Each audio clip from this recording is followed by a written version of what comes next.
The stars outside the viewing window looked like scattered diamonds against black velvet. Jake Morrison pressed his palm against the cold glass and watched as the Valarian cruiser carried him deeper into unknown space. Behind him, Earth was already millions of miles away. Ahead lay the throne world of an empire that had conquered thousands of planets. Jake was 32 years old. He had been an aerospace engineer and a military pilot before the government selected him for this mission. When the Valarian Empire first made contact with Earth, humanity learned a hard truth. They were not alone in the universe, and they were very, very small. The Valarians had been traveling between stars for over 50,000 years.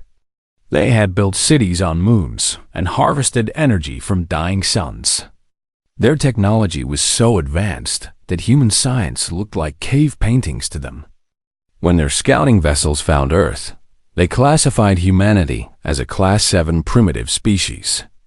It was one step above animals, but Valarian law required a formal diplomatic exchange before any planet could be annexed.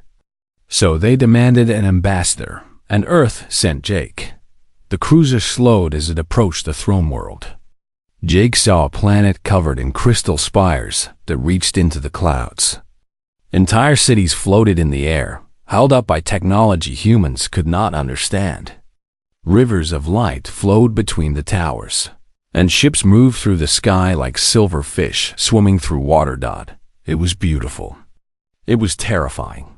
A Valarian guard came to escort Jake to the shuttle that would take him to the surface. The guard stood 8 feet tall with pale blue skin and eyes that glowed like small moons. He looked at Jake the way a person might look at an insect that had wandered into their home. Jake said nothing. He followed. The palace of Emperor Zithan Vale sat at the heart of the largest floating city. It was made of black crystal that absorbed light and reflected nothing. Jake walked through halls that stretched higher than any building on Earth. His footsteps echoed in the silence. The throne room was filled with Valarian nobles. They wore robes that shifted colors like oil on water. Their faces were beautiful in a cold way, with sharp features and expressions of perfect boredom. They turned to watch Jake enter, and he heard soft laughter ripple through the crowd. On a raised platform sat Emperor Zithan. He was ancient beyond measure. His blue skin faded to gray, his eyes dim but still sharp. He watched Jake approach with an expression that gave nothing away. But it was not the Emperor who caught Jake's attention. It was the 5 women who stood beside the throne. The 5 princesses of Velaris were famous across the galaxy. Each one was said to be perfect in beauty, intelligence, and power. They ruled different aspects of the empire and had rejected suitors from 100 different species. Princess Alendra was the eldest. She had hair like liquid silver and eyes as cold as winter storms. She looked at Jake and smiled, but it was not a kind smile. Princess Seraphine was the second. She was built like a warrior, tall and strong, with scars on her arms that she wore with pride. She crossed her arms and studied Jake like he was a training dummy she might practice on later. Princess Nylora was the third. She wore the robes of a scientist, and her eyes moved quickly, analyzing everything. She looked at Jake and frowned, as if he was a math problem she had already solved. Princess Cathar was the fourth. She was an empath, able to sense the emotions of any living being. She tilted her head as she looked at Jake, and her expression shifted to confusion. Princess Velaris was the youngest. She was the most beautiful of all, with wide eyes and a curious expression. But even she looked at Jake with the same contempt as her sisters. The ceremony began. A Valarian official read a long speech about the greatness of the empire and the generosity they showed by allowing primitive species to kneel before them. Jake stood still and listened. Then Alendra stepped forward. Her voice rang through the hall like a silver bell. "So this is what Earth sends us," she said. "A creature that will be dead of old age before I finish my morning meditation. Tell me, human, how does it feel to be so temporary?" Laughter filled the throne room. Jake felt the heat rise in his chest, but he kept his face calm. Seraphine spoke next. "Look at his arms. They're like twigs. On my world, children are stronger than this. How do humans survive on their planet? Do they hide from danger and hope it passes?" More laughter. Louder this time. Nylara adjusted her spectacles. "I reviewed the scientific achievements of Earth before this meeting.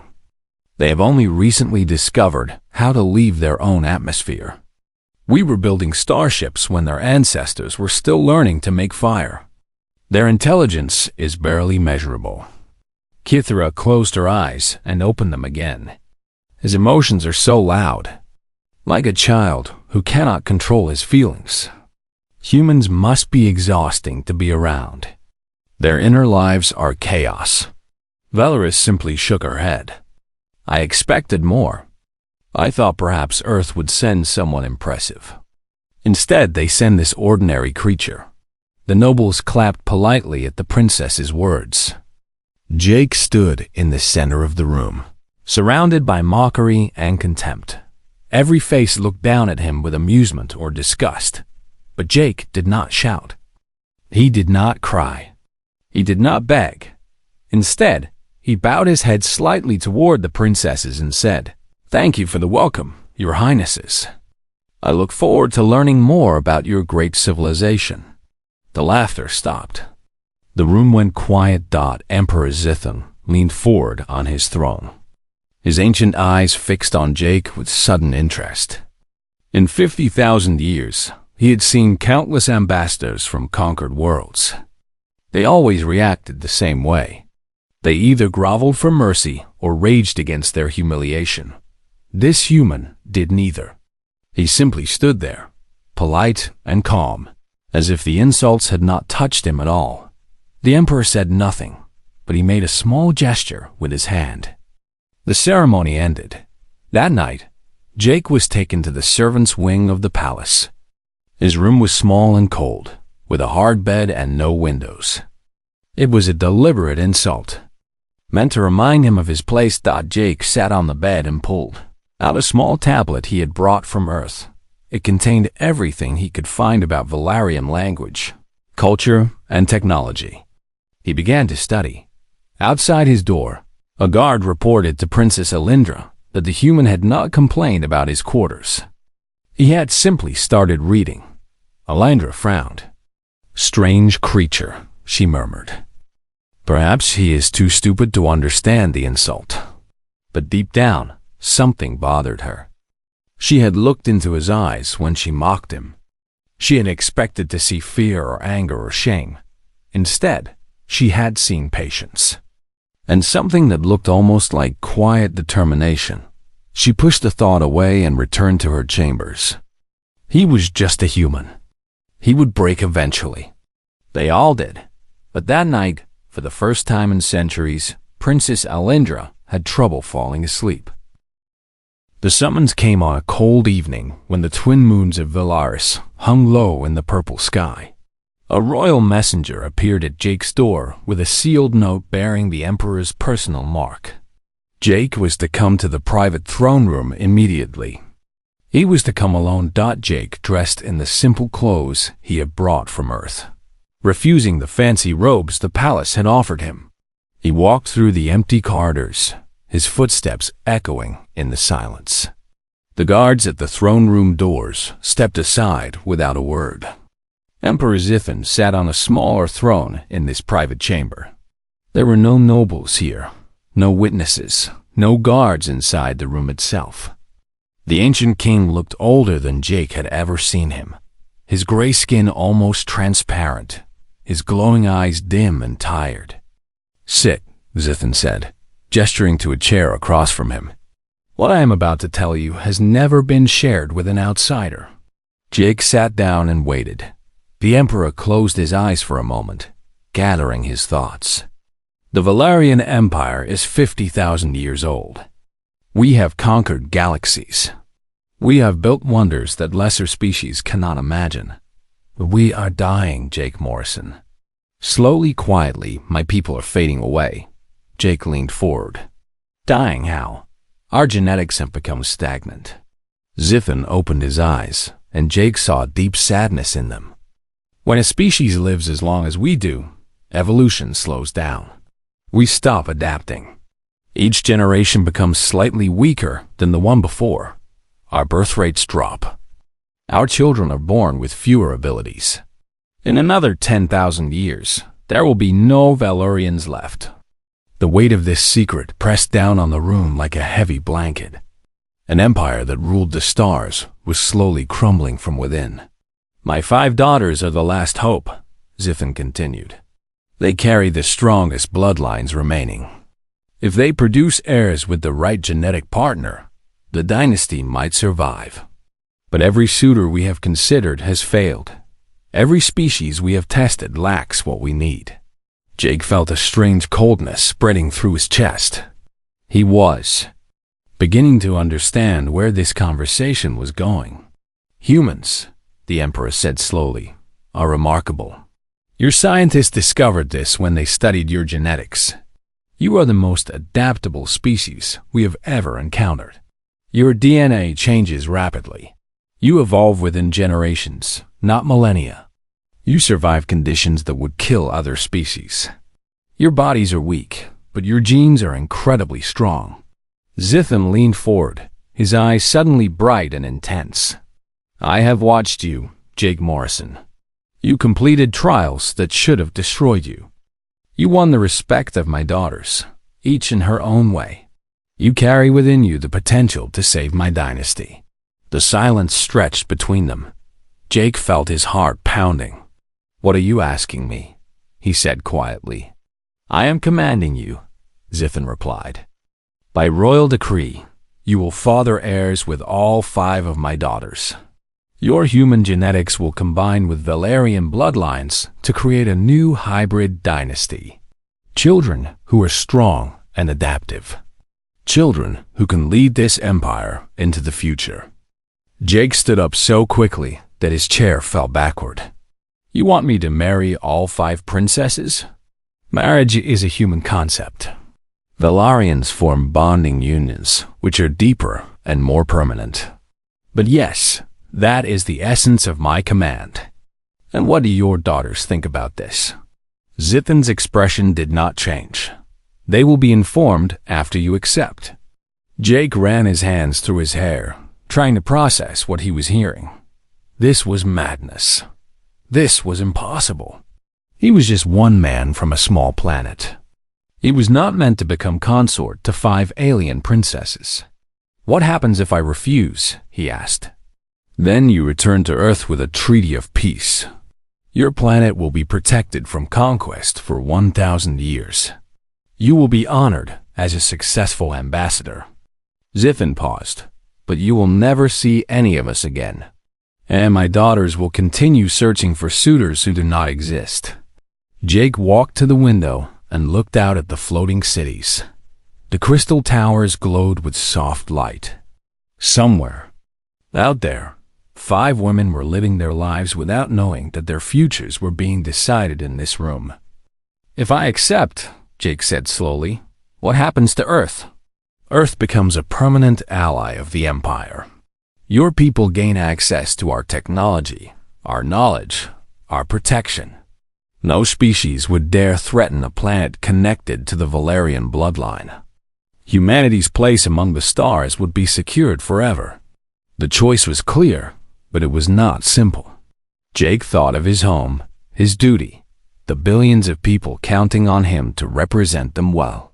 He thought of Seraphine's fierce respect, Nyla's growing curiosity, Kithra's gentle warmth, Alendra's hidden loneliness, and Valoris's innocent wonder. He thought of spending his life here, far from everything he knew, bound to women he barely understood. I need time, he said. Yun nodded slowly. You have 1 night. Come to me with your answer at dawn. Jake left the throne room and walked to the crystal gardens. The flowers chimed around him as he passed, their soft music doing nothing to calm his racing mind. He sat on a stone bench and pulled out a small communication device. After several minutes, a face appeared on the screen. It was the Earth ambassador to Valaris, calling from the orbiting station. "Jake," the ambassador said with surprise, "we did not expect to hear from you directly. Is something wrong?" Jake told him everything. The genetic decline, the Emperor's command, the choice that lay before him. The ambassador listened without interrupting. When Jake finished, there was a long silence. "This is beyond anything we prepared for," the ambassador finally said. "The decision affects not just you, but all of humanity. But Jake, we cannot make this choice for you. You are the one who must live with it." "I know," Jake said. "I just needed to hear that." He ended the call and sat alone in the garden as the moons crossed the sky. He thought of his mother, who had raised him to be brave and kind. He thought of the pilots he had served with, who had taught him to face fear without flinching. He thought of every person on Earth who dreamed of reaching the stars. He thought of 5 women who had mocked him when he arrived and now sought his company every day. Could he love them? Could he build a life with beings so different from himself? Could he become father to children who would rule an empire? The questions had no easy answers. But as the night grew cold and the first light of dawn began to touch the horizon, Jake Morrison made his decision. He walked back to the private throne room where Emperor Zithan waited. "I accept," Jake said. The Emperor smiled, and for the first time, it was a warm smile. "Then let us summon my daughters and tell them what the future holds." Jake took a deep breath. The hardest part was not making the choice. The hardest part was about to begin. 3 days after his arrival, Jake was summoned to the Great Hall. He walked through the crystal corridors with his back straight and his eyes forward. The guards escorted him like he was a prisoner, not a guest. Emperor Zithan sat on his throne, surrounded by his daughters and a crowd of noble witnesses. The ancient king raised one hand and the room fell silent. "Human," he said, his voice deep and heavy with age. "Our law states that any off-world visitor who wishes to speak with the royal family must first prove their worth. You must complete the 5 trials, one designed by each of my daughters. If you succeed, you will be granted the status of honored guest. If you fail, you will be sent back to your planet in disgrace." Jake bowed his head. "I accept the trials." Princess Seraphine stepped forward first. Her smile was sharp and hungry. "My trial is simple. Combat. You will face our champion in the arena. You must survive for 10 minutes. If you fall before then, you lose." The arena was a circular pit surrounded by floating platforms where nobles sat to watch. Jake stood on the sand and looked up at the crowd. They were placing bets on how quickly he would fall. Most guessed less than 1 minute. The champion walked into the arena. He was a Valerian male named Korath, and he stood 9 feet tall with muscles like carved stone. His skin was deep blue, and his eyes burned with the joy of battle. In his hands, he carried 2 curved blades that hummed with energy. Jake was given a simple staff. No energy, no special features. Just wood. Korath attacked without warning. He moved faster than anything Jake had ever seen. The blades whistled through the air, and Jake barely managed to dodge the first strike. The second strike grazed his shoulder, drawing blood. The crowd cheered. They expected this to be quick, but Jake did not try to fight like a Valarian. He fought like a human. He stayed low and moved constantly. He used the terrain, kicking sand into Korath's eyes, rolling under attacks instead of blocking them.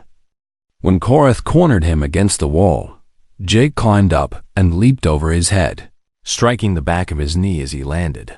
Korath stumbled. The crowd went quiet. The minutes passed. Jake was bleeding from a dozen small wounds. His body screamed with pain, and his lungs burned for air. But he did not stop moving. He did not give up. Every time Korath knocked him down, he got back up.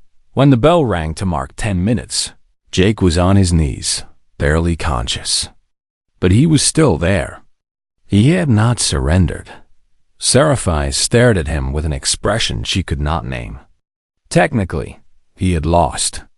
Korath was clearly the better fighter, but the human had survived the full time through sheer stubbornness and clever tactics. "The trial is past," she said quietly. The crowd did not cheer.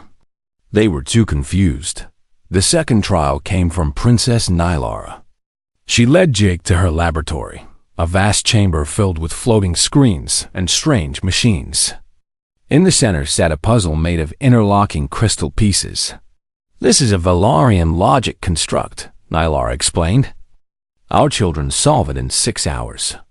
You have 12. If you fail, you prove that human intelligence is as limited as we believe." Jake sat down and studied the puzzle. The pieces moved in ways that seemed to defy physics. Every time he thought he understood the pattern, it changed. After 3 hours, he had made no progress. But then he stopped trying to solve it the Valarian way. Instead, he started asking different questions. What if the puzzle was not meant to be solved by logic alone? What if it required creativity? He began combining pieces in ways the instructions did not suggest. He broke the expected patterns and created new ones. The crystal pieces started clicking together in ways Nylara had never seen. After 11 hours, Jake placed the final piece. The construct glowed with golden light and opened like a flower. Nylara stared at him. "That is not how it is supposed to be solved." "But it is solved," Jake replied. She could not argue with that. The third trial came from Princess Kithora. She took Jake to a chamber of pure white light, where he sat on a floating platform and faced her. "I am an empath," she said. "I can reach into your mind and pull out your deepest memories. You will experience your worst moments again. Your fears, your failures, your losses. If you break, you fail." Jake nodded. "Do it." She reached into his mind, and suddenly Jake was not in the white chamber anymore. He was back on Earth, sitting beside his mother's hospital bed as she took her last breath. He was standing in the rain at her funeral, alone because his father had left years ago. He was in the cockpit of a crashed plane, feeling bones break, thinking he was going to die. Memory after memory tore through him. Every moment of pain he had ever felt came rushing back, and once tears streamed down Jake's face. His hands shook. His chest felt like it would collapse from the weight of grief. But he did not break.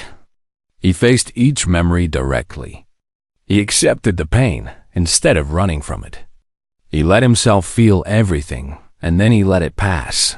When Kithora released him, Jake was trembling but still sitting upright. His eyes were red, but they were clear. Kithora pulled back with a gasp. She had expected to find shallow emotions, simple feelings from a primitive mind. Instead, she had found depth she could barely comprehend. Human emotions were not weak. They were overwhelming in their complexity.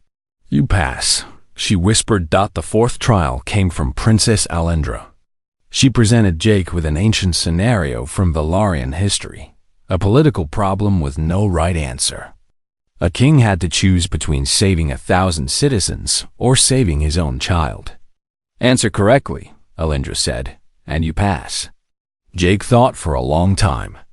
Then he said, "The king should save the 1,000, but spend the rest of his life honoring his child's memory by making sure no parent ever faces that choice again." Alendra blinked. "That is not a correct answer." "There is no correct answer." "Then my answer is as valid as any other," Jake replied. She wanted to fail him, but the logic was sound and the court was watching. She waved her hand in dismissal. "You pass." The fifth trial came from Princess Valaris. She visited Jake in his chambers that night and offered him everything. Power, wealth, a ship to take him anywhere in the galaxy. "Leave this place," she said softly. "You have proven yourself. No one would blame you for taking an easy escape." Jake looked at her for a long moment. "I came here to represent humanity. Every person on Earth is watching through me. If I run now, I tell them that humans are cowards. I will not do that." Valorous studied his face. She had expected greed or fear or ambition. She found only quiet honor. "You pass," she said, and left without another word. The next morning, Emperor Zithan announced to the court that the human had completed all 5 trials. Jake Morrison was granted the status of honored guest. No one laughed at him anymore. They were too busy trying to understand how a primitive human had done the impossible.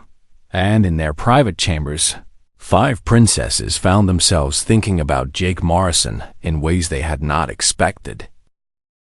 The weeks that followed the trials changed everything. Jake was moved from the servants' quarters to a proper guest chamber with windows that looked out over the crystal gardens. Nobles who had laughed at him now nodded politely when they passed. The whispers about the strange human spread across the entire empire, but the biggest changes happened with the 5 princesses. Princess Seraphine was the first to seek Jake out. She found him in the training grounds one morning, practicing the movements he had used in the arena. She watched him from the entrance for several minutes before stepping forward. "Your technique is strange," she said. "It has no power, no force. How did you survive against Korath?" Jake wiped the sweat from his forehead. "Human martial arts focus on flow and redirection. We learn to use our opponent's strength against them, because we rarely have the advantage in size or power." Seraphine considered this. "Show me." They began to spar together. Jake taught her holds and throws from earth, techniques that use balance and momentum instead of raw strength. Seraphine found herself laughing for the first time in years when Jake flipped her onto her back, using nothing but a slight twist of his hips. "Again," she demanded. Grinning, their training sessions became regular. Seraphine discovered that Jake never complained about his injuries, never asked for rest, never made excuses. He simply worked harder each day. She began to respect him in a way she had never respected anyone outside her own species. Princess Nylara approached Jake differently. She invited him to her laboratory to discuss human science. She expected to be bored by primitive knowledge, but instead she found something surprising. "Your scientists make so many mistakes," she said, reviewing Earth's research history on her screens. "They test ideas that are obviously wrong. They waste time on failures." Jake nodded. "That is how we learn. We try everything, even the stupid ideas. Sometimes the stupid ideas lead to discoveries nobody expected." Nylar frowned. "Valerian science follows logic. We calculate the correct path and follow it precisely. And what happens when the correct path leads to a dead end?" She opened her mouth to answer, then closed it. Valerian science had been stuck on certain problems for thousands of years. They kept following the logical paths, getting the same results. Jake showed her how human scientists approach problems through chaos and creativity. He explained how some of Earth's greatest discoveries came from accidents and mistakes. Nylara found herself fascinated by this approach. It was inefficient, messy, and completely alien to her training. But it also produced results that logic alone could not achieve. She started applying human methods to her own research. The results surprised her. Princess Kithara sought Jake's company in quieter settings. They sat together in the meditation gardens, surrounded by floating flowers that chimed softly in the breeze. "I owe you an apology," she said one evening. "When I read your emotions during the trial, I called them chaotic and shallow. I was wrong." Jake watched the flowers drift past. "What did you actually find?" Kithara closed her eyes. "Layers. So many layers. Humans feel everything at once. Joy and sadness, hope and fear, love and anger, all mixed together like colors in a painting. Valarians feel one emotion at a time, pure and simple. We thought this made us superior. But your emotions are richer than anything I have ever sensed. She told him that Valerians lived for thousands of years, but rarely felt true passion. Their long lives made everything seem temporary and unimportant. Humans lived short lives, so they felt everything intensely. Every moment mattered to them. You burn brightly, Kithra said softly. We barely glow at all. Jake reached out and took her hand. She felt his warmth, his kindness, his genuine care for her despite everything her family had done to him. It overwhelmed her in the most wonderful way. Princess Alindra was the hardest to reach. She avoided Jake for weeks, still bitter about his success in her trial. But curiosity eventually won. She summoned him to her private study, a room filled with ancient books and artifacts from conquered worlds. Explain something to me, she said coldly. Humans live less than 100 years. Most of you are dead before a Valarian finishes childhood. How do you find meaning in such a short existence? Jake sat across from her and thought carefully before answering. Because it is short, we treasure it. Every day matters. Every choice has weight. We do not have time to be bored or indifferent. We must live fully or not at all. Alindra leaned back. We Valarians have forgotten how to value time. When you have thousands of years, nothing feels urgent. Nothing feels precious. Then perhaps you have lost something important, Jake said gently. She wanted to be angry at him, but she could not deny the truth in his words. She had lived for over 2,000 years and could not remember the last time she had felt truly alive. This human, with his tiny lifespan, seemed more alive than anyone she had ever met. They talked for hours that night. Alindra found herself sharing thoughts she had never told anyone. Doubts about her role, fears about the future, loneliness she had carried for centuries. Jake listened without judgment. He asked questions that made her think deeply. He treated her like a person, not a princess. Princess Valoris was the youngest and the most openly curious. She visited Jake's chambers with simple questions about Earth, about human families, about love and marriage. On Valoris, marriages are political arrangements, she explained. We choose partners based on bloodlines and alliances. Love is considered a weakness. Jake smiled. On Earth, we believe love is our greatest strength. We build families based on choice, not duty. Parents love their children not because they must, but because they cannot help it. Valoris listened with wide eyes. The concept was strange to her, but also beautiful. She had never felt truly loved by anyone. Her family respected her, but respect was not the same as warmth. What does it feel like? She asked. To be loved like that? Jake thought of his mother, of the home he had lost, of the connections that had shaped him. It feels like you matter, not because of what you can do, but because of who you are. Valoris felt tears forming in her eyes. She quickly excused herself and hurried back to her chambers, confused by the emotions swirling inside her. Meanwhile, Emperor Zithan watched all of this from the shadows. His ancient eyes missed nothing.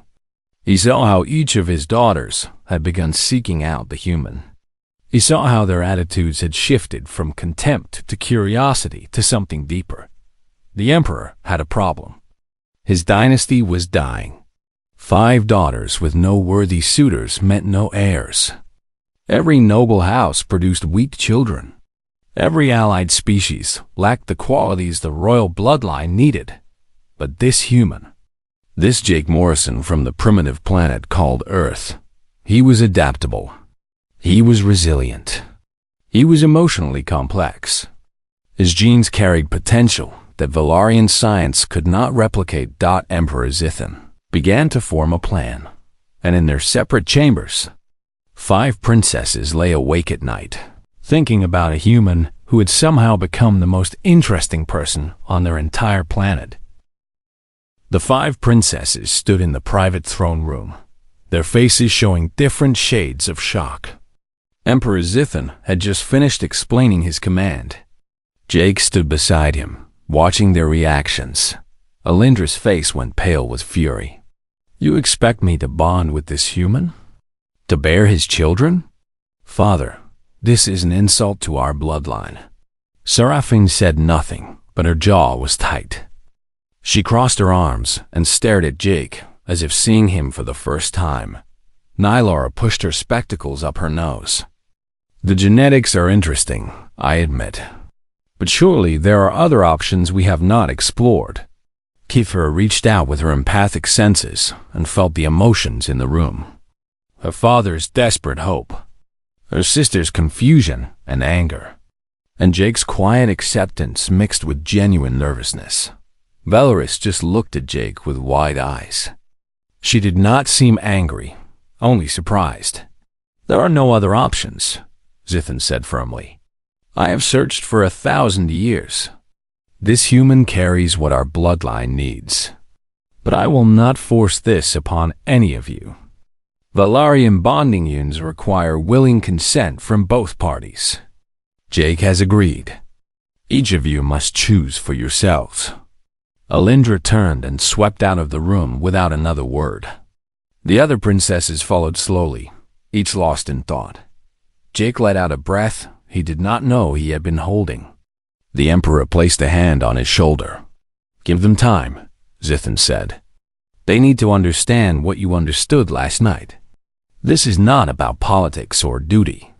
It is about survival and hope. The year that followed was the strangest of Jake's life. Seraphine was the first to seek him out.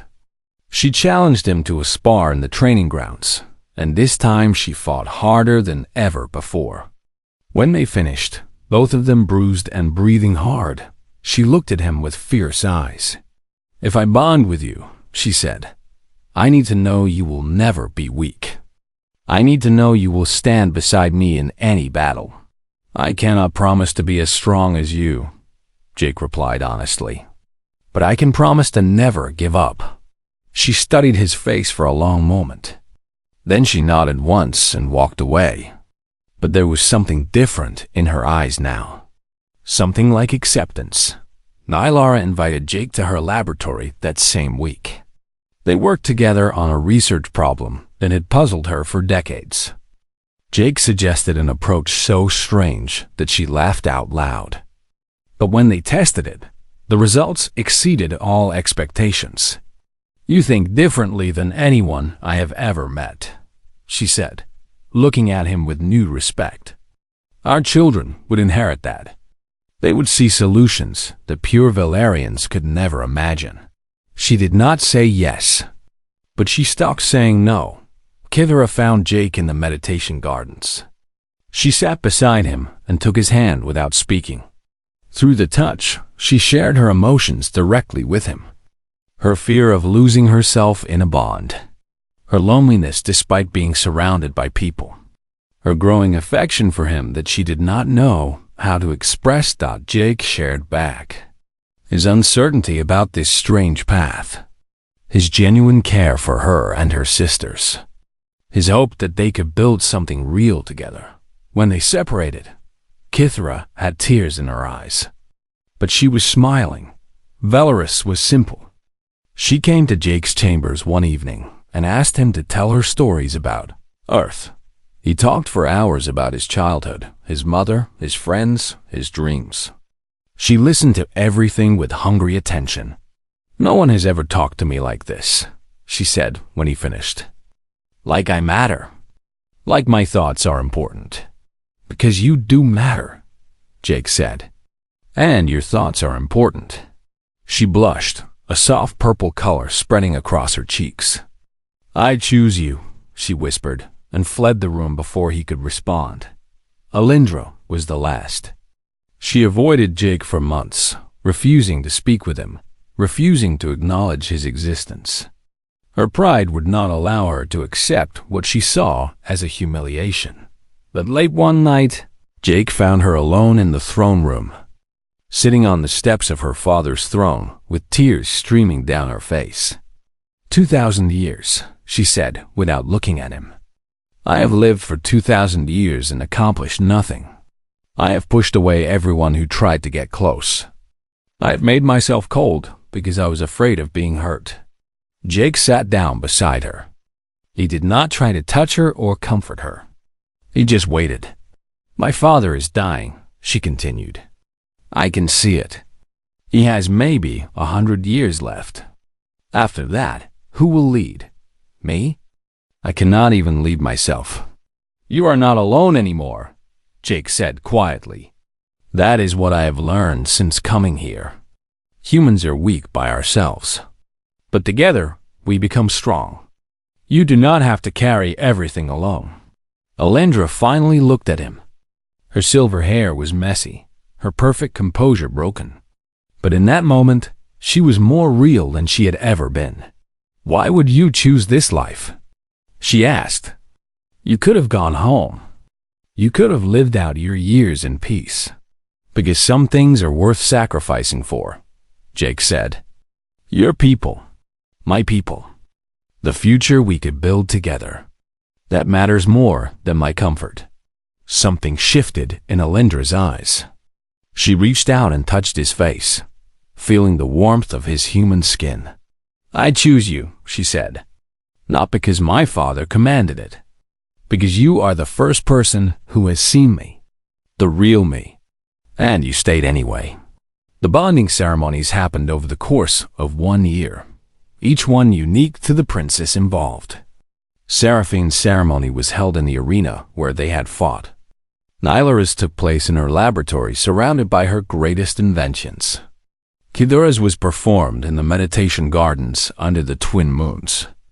Valoris chose a simple ceremony in the crystal garden she loved. Alindra's was held in the private throne room, witnessed only by her father.